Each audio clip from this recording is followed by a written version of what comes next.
अनाथ बहनों की जादुई पूरी सब्जी। अरे दुर्गेश्वरी, अरे हमारी बिटिया कहाँ है? कहीं दिखाई नहीं दे रही। कहाँ हो सकती है? यहीं आसपास खेल रही होंगी। आप दुकान संभालिए, मैं अभी उन्हें लेकर आती हूँ। रतनलाल अपनी दुकान में पूरी सब्जी बना रहा होता है, जिसके बाद दुर्गेश्वरी अपने दोनों बेटियों को ढूंढने के लिए जाती है। तभी दुर्गेश्वरी को कुछ ही दूरी पर उसकी दोनों बेटियां खेलते हुए नजर आती है। ओहो, तुम दोनों यहाँ पर हो। तुम्हारे पिताजी तुम्हें याद कर रहे हैं और तुम्हारे बारे में पूछ रहे हैं।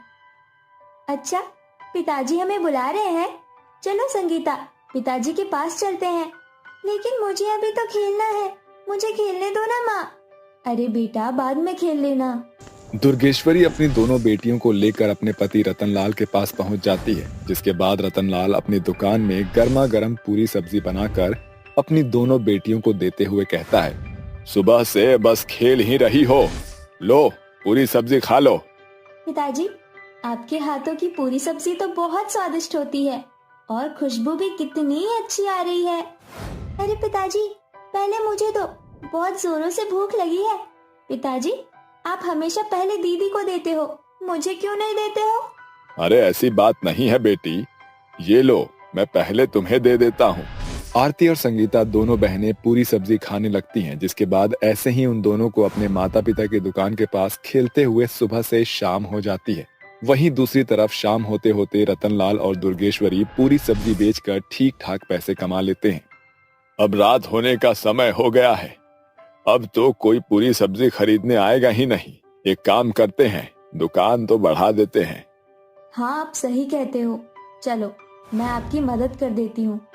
रतनलाल और दुर्गेश्वरी दोनों दुकान को बढ़ाने लगते हैं, लेकिन तभी वहाँ कुछ गुंडे आ जाते हैं, जो रतनलाल को चाकू दिखाकर कहते हैं, देख, ज्यादा मगजमारी करने की कोई जरूरत नहीं है।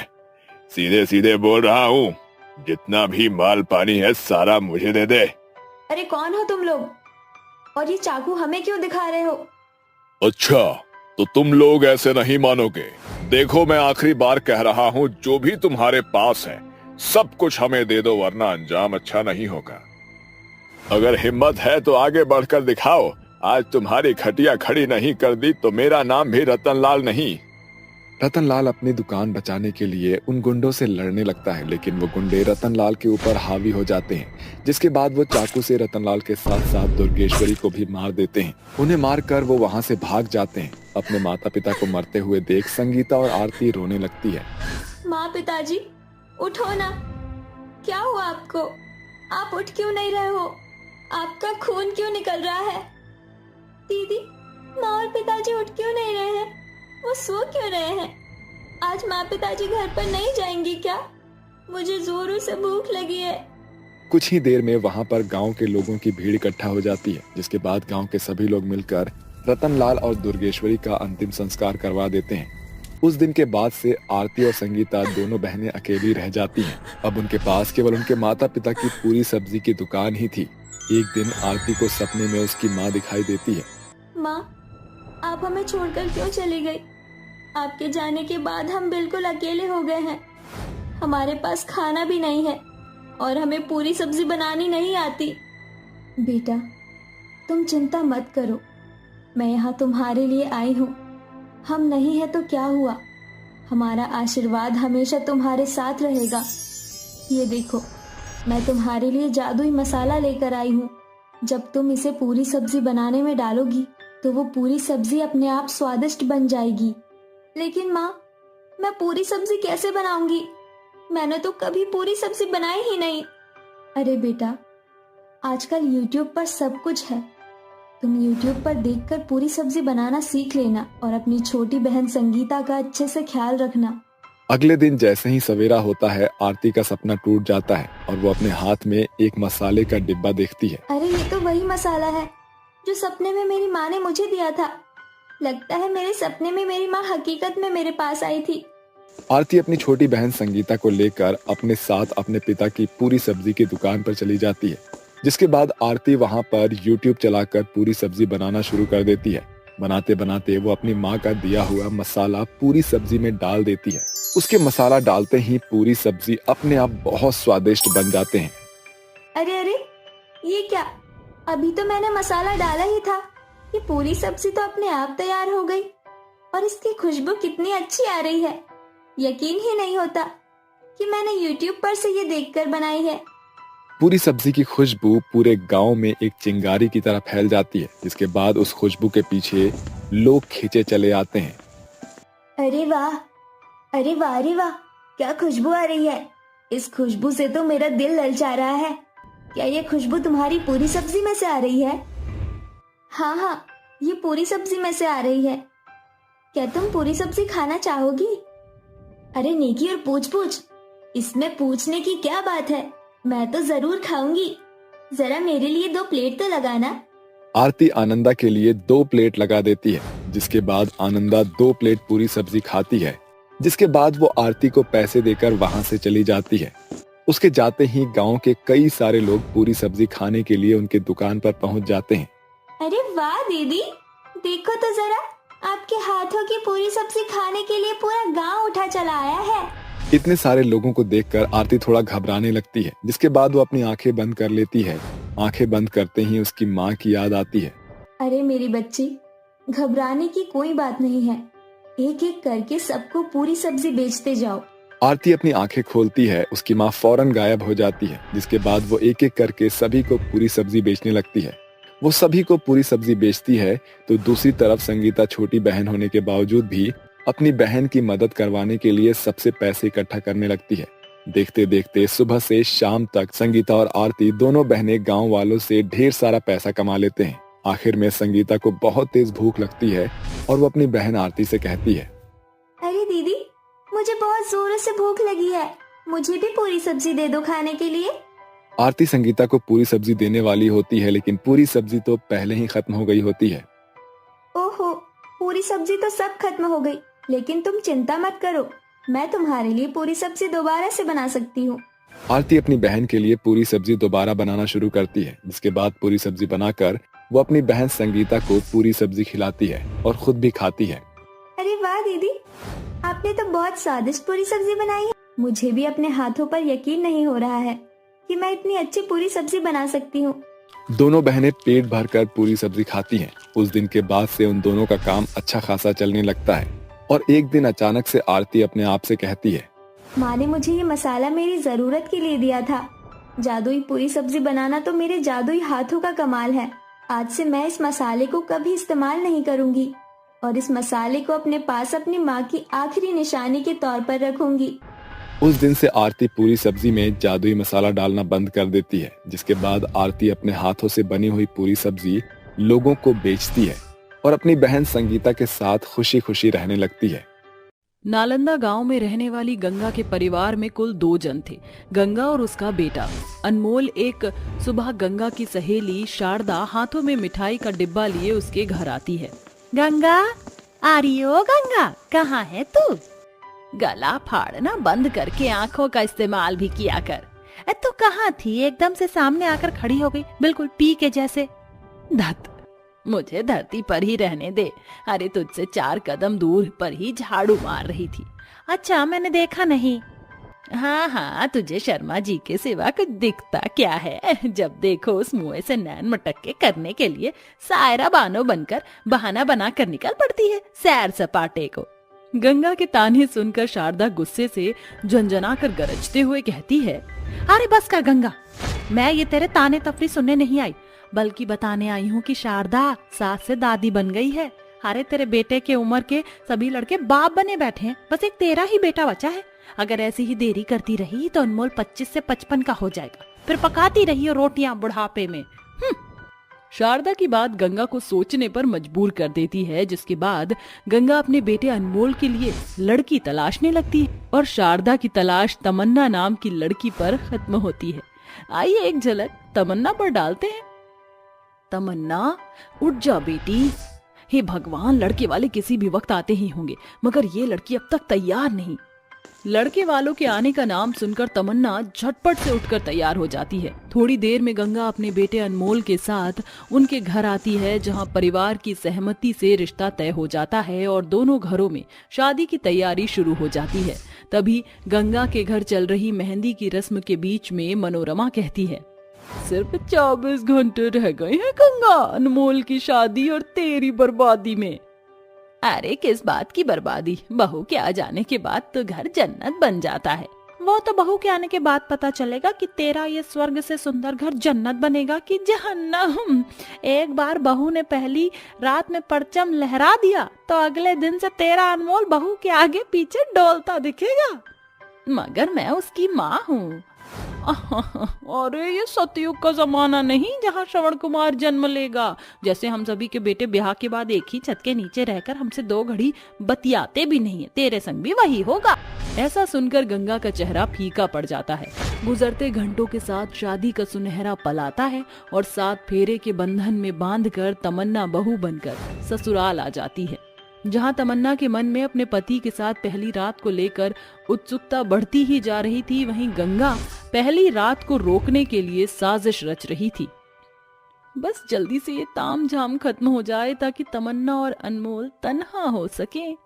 गंगा एक के बाद एक ऊल जुलूल रस्म में उलझाए रहती है, जिसे देखकर गंगा की पड़ोसन शारदा कहती है, अरे गंगा, आज की सारी रात रस्मों में ही निकालने का इरादा है। अरे अनमोल पर नहीं तो तमन्ना बहू पर तो तरस खा। बेचारी बहू का चेहरा थकान से चूर हो गया है। हाँ माँ, शारदा मौसी सही कह रही हैं। अब ऐसे कैसे बेटा, रस्म को बीच में अधूरा नहीं छोड़ते। माँ, मुझसे अब और नहीं बैठा जाएगा, मैं सोने जा रहा हूँ। अनमोल नींद के बहाने तमन्ना के साथ वहां से बच निकलता है, जहां कमरे में कदम रखते ही अनमोल दरवाजा बंद कर देता है और तमन्ना घूंघट झड़पते हुए गहरी सांस भरकर कहती है, शुक्रिया अनमोल जी। अरे मेरी जाने तमन्ना, मैंने बाहर ही तुम्हारे हाव भाव भांप लिए थे, इसलिए मैं तुम्हें यहाँ ले आया। वैसे तुम्हारा सुंदर चेहरा देखकर एक गाना याद आ गया। महबूब मेरे, महबूब मेरे, तू है तो दुनिया कितनी हंसी है, जो तू नहीं तो कुछ भी नहीं है, महबूब मेरे। अनमोल को ऐसे गुनगुनाता देखकर तमन्ना फीका सा मुंह बनाकर बोलती है, अनमोल, तुम इतने अनरोमांटिक कैसे हो सकते हो? यहाँ मेरे अंदर सुहागरात के अरमान सुलग रहे हैं और आपको गाने की पड़ी है। अरे बनना ही है पहली रात का राइजिंग स्टार, बनिए, बोर मत कीजिए। अरे मेरी जाने तमन्ना, नाराज क्यों होती हो? इतना कहकर अनमोल उसके करीब आता है, तभी गंगा जोर जोर से दरवाजा पीटती है। अब इतनी रात को कौन है जो शादी की पहली रात हम पति पत्नी के बीच पनौती बनने चला आया? मैं देखता हूँ। जैसे ही अनमोल दरवाजा खोलता है तो गंगा बिना पूछे अंदर घुस जाती। माँ, आप इतनी रात को यहाँ? अब बेटा, वो पंडित जी का फोन आया था। आज काल रात्रि है, इसलिए बहू तेरे साथ नहीं रह सकती। चल बहू, हम सास बहू साथ सोएंगे। बहू बेचारी करती भी क्या, सिवाय सास के साथ सोने के रात ढलने के साथ सुबह हो जाती है। बेचारी बहू सारा दिन कामों में उलझी होती है। तभी सूरज ढल जाता है और बहू बोलती है, सारा काम खत्म हो गया, माँ जी को खाना खिला देती हूँ। माँ जी, खाना लगा दूं? हाँ लगा दे बहू। खाना खाकर गंगा अपने कमरे में चली जाती है और तमन्ना रसोई समेट ही रही होती है कि अनमोल दबे पांव रसोई में आकर खुशनुमा अंदाज में कहता है, माँ सो गई? हाँ शायद। चले फिर कल का अधूरा काम पूरा करने। अगले ही पल अनमोल और तमन्ना कमरे में आकर एक दूसरे के करीब आते हैं। तभी गंगा दौड़ते हुए दरवाजा खटखटाती है। अनमोल बेटा, तमन्ना बहू, दरवाजा खोल। ये माँ हर बार हमारी सुहागरात के आड़े क्यों आ रही हैं? सारे सुलगे अरमान ठंडे पड़ गए। तमन्ना जल्दी से दरवाजा खोलती है। तभी गंगा नकली आंसू की नदियां बहते हुए बहू के गले पड़ जाती है। बहू, ना जाने आज मुझे अनमोल के बाबूजी की बड़ी याद आ रही है। क्या मैं यहाँ ठहर जाऊं? जी जी जी जी जी, जी क्यों नहीं माँ जी, ये भी कोई पूछने वाली बात है। बेचारी बहू सास की झूठी दावेदारी में उलझ जाती है। गंगा जानबूझकर अपने बेटे और बहू के बीच सो जाती है। ऐसे ही रोजाना गंगा कामों में उलझकर बहू को अपने बेटे के करीब जाने से रोक दिया करती। एक शाम, माँ जी सारा काम खत्म हो गया है, मैं मेरे कमरे में जा रही हूँ। लगता है अनमोल बहू का कमरे में इंतजार कर रहा है। किसी भी तरह मुझे बहू को पहली रात की आस को पूरे होने से रोकना होगा, वरना मेरा बेटा जोरू का गुलाम बन जाएगा। अरे मोरी मैया, क्या हुआ माँ जी, आप ठीक तो हैं? अरे बताऊं बहू, इतना बाम तेल लगा कर देख लिया मगर ये जोड़ों का दर्द जाता ही नहीं। जरा पैर दबा देगी?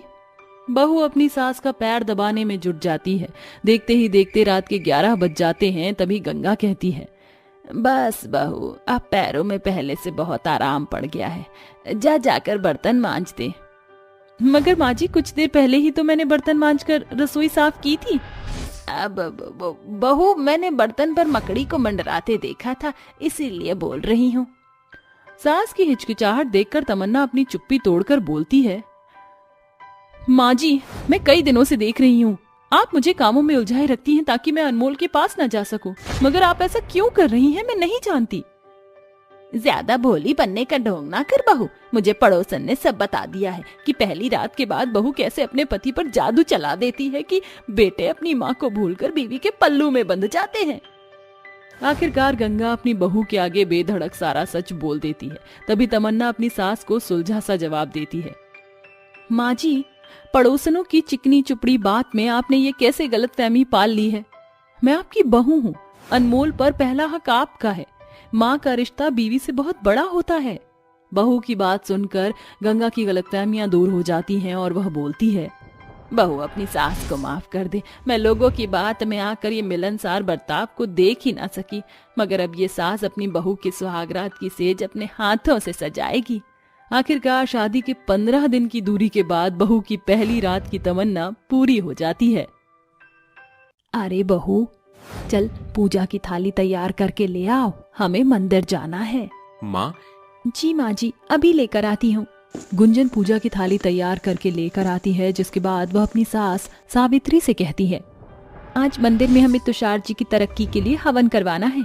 हाँ बहू, चल, वैसे ही हम लोग बहुत लेट हो चुके हैं मंदिर जाने के लिए, अब और देरी ना कर। सावित्री और गुंजन दोनों सास बहू जैसे ही दरवाजा खोलते हैं मंदिर जाने के लिए, वैसे ही दरवाजे के सामने तुषार एक मॉडर्न लड़की के साथ खड़ा होता है। अरे तुषार बेटा, ये लड़की कौन है? ये लड़की आपकी बहू है। तुषार के मुंह से ये सब सुनते ही गुंजन के हाथों से पूजा की थाली गिर जाती है, जिसके बाद उसकी आंखों से आंसू निकलने लगते हैं। अजी, आप ये कैसी बातें कर रहे हो? मैंने आपको प्यार देने में ऐसी कौन सी कमी छोड़ दी जो आप मेरी सौतन ले आए? क्या कहा? प्यार? अरे मैं तो तुमसे प्यार करता ही नहीं था। वो तो मेरी माँ के चलते मैंने तुमसे शादी की थी, लेकिन अब मुझसे और बर्दाश्त नहीं होता। मैं तनीषा से प्यार करता हूँ, अब मैं उसी के साथ रहूंगा। तुषार तनीषा का हाथ पकड़कर उसे घर के अंदर ले आता है, जिसके बाद बेचारी गुंजन बहुत बुरी तरह रोने लगती है। अरे बहू, तू रोना बंद कर, तेरे रोने से कुछ नहीं होगा। अरे डार्लिंग, तुम मुझे यहाँ क्यों ले आए? इससे अच्छा तो हनीमून के लिए गोवा चलते। कम से कम हमें ये सास बहू वाले ड्रामे तो नहीं देखने पड़ते। तुम परेशान क्यों होती हो? जाओ मेरे कमरे में जाकर आराम करो, मैं इनसे बात करके आता हूँ। तनीषा तुषार के कहने पर उसके कमरे में चली जाती है, जिसके बाद तुषार अपनी माँ और पत्नी से कहता है, देखो माँ, मेरे लिए मेरा सब कुछ तनीषा ही है। अगर आप दोनों को इस घर में रहना है तो रहिए, लेकिन तनीषा इस घर से कहीं नहीं जाएगी। अब वो मेरी पत्नी है। देखिए, जैसे एक मयान में 2 तलवार नहीं रह सकती, ऐसे ही एक घर में एक पति की 2 पत्नियां कभी नहीं रह सकती। मैं अपने सामने अपनी सौतन को बर्दाश्त नहीं कर पाऊंगी, और मैं भी एक ऐसे बेटे के साथ नहीं रह सकती जो अपनी पत्नी को और अपनी माँ को धोखा देकर एक औरत से शादी करके उसे घर ले आए। चल बहू, अब इस घर में हम दोनों की कोई जगह नहीं।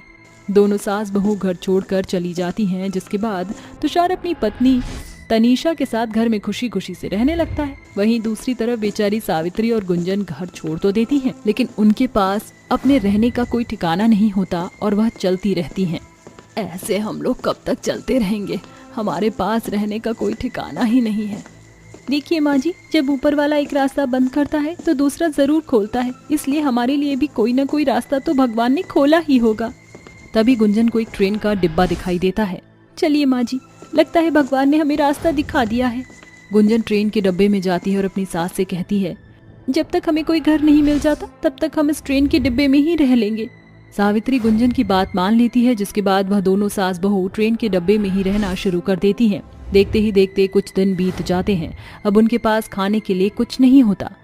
हमने तो घर छोड़ दिया, लेकिन अब हमारे पास खाने के लिए कुछ नहीं है। यहाँ तक कि हमारे पास पैसे भी नहीं है। हम क्या करें? माँ जी, कुछ पाने के लिए कमाना तो पड़ता ही है। जब तक हम कोई काम नहीं करेंगे तब तक हमारा गुजारा नहीं चल पाएगा। और मेरे दिमाग में एक आइडिया है, क्यों ना हम इस ट्रेन के डिब्बे में खाने पीने की दुकान खोलें। लेकिन उसके लिए हमारे पास पैसे नहीं हैं। हम पैसा कहाँ से लेकर आएंगे? गुंजन अपनी सोने की ज्वेलरी उतारती है। पैसों का इंतजाम तो हो ही जाएगा माँ जी। गुंजन अकेले सोने की ज्वेलरी बेच देती है, जिसके बाद उसे कुछ पैसे मिल जाते हैं। उन पैसों से वह ट्रेन के डिब्बे को अच्छे से सजाती हैं और उसमें फास्ट फूड का काम शुरू कर देती हैं। देखते ही देखते गांव के सभी लोग उनकी दुकान पर आकर फास्ट फूड खाने लगते हैं। मुझे 1 प्लेट चाउमीन चाहिए। मुझे 1 प्लेट मोमोज कर दो। मुझे फुल प्लेट चिल्ली पोटैटो कर दो। अरे माँ जी, कस्टमर की तो लाइन लग गई। एक काम कीजिए, आप सबसे ऑर्डर लीजिए, मैं सबका ऑर्डर 1 बाय 1 तैयार करती हूँ। गुंजन एक एक करके सबका ऑर्डर तैयार करती है, जिसके बाद गुंजन के हाथों का बना हुआ फास्ट फूड गांव के सभी लोगों को बहुत पसंद आता है। कुछ ही दिनों में उनकी दुकान अच्छी खासी चलने लगती है और अब दोनों सास बहू मिलकर उस ट्रेन के डब्बे को एक नाम देती हैं। आज से ये ट्रेन का डब्बा हमारे ट्रेन का डब्बा है। चल बहू, काम पर लग जा, कस्टमर आते ही होंगे हमारे इस ट्रेन के ढाबे पर। दोनों सास बहू धीरे धीरे अपने काम को और बढ़ाना शुरू करती हैं। अब वह फास्ट फूड के साथ साथ खाने की प्लेट भी लोगों को बेचने लगती हैं। कुछ समय में उनके ट्रेन का डिब्बा पूरे गांव में बहुत मशहूर हो जाता है। देखते ही देखते उनकी जिंदगी की सभी परेशानियां भी दूर हो जाती हैं और वह दोनों अपने लिए एक घर भी खरीद लेती हैं। सब कुछ बिल्कुल ठीक हो गया है। आज हमारी मेहनत सफल हो गई है। हाँ माँ जी, अगर आज आप मेरे साथ ना देती तो मैं ये ट्रेन का ढाबा कभी ना चला पाती। गुंजन और सावित्री खुशी खुशी रहने लगते हैं। एक दिन तनीषा तुषार से कहती है, काफी समय हो गया है, तुम मुझे कहीं पर भी घुमाकर नहीं लेकर आए हो। आज मुझे डिनर घर पर नहीं करना है, आज मुझे बाहर घुमा कर लाओ। और हमारे गांव में एक ट्रेन ढाबा खुला है, सुना है वो बहुत स्वादिष्ट खाना बनाते हैं, चलो वहीं चलते हैं। अरे हाँ हाँ, क्यों नहीं, चलो मैं तुम्हें वहां लेकर जाऊंगा जहां तुम कहोगी। तुषार तनीषा को अपने साथ ट्रेन के ढाबे पर ले आता है, जहां वह ट्रेन के ढाबे की मालकिन अपनी पत्नी गुंजन और अपनी माँ सावित्री को देखकर हैरान रह जाता है। अरे ये क्या, माँ और गुंजन इस ट्रेन के ढाबे को चला रही हैं?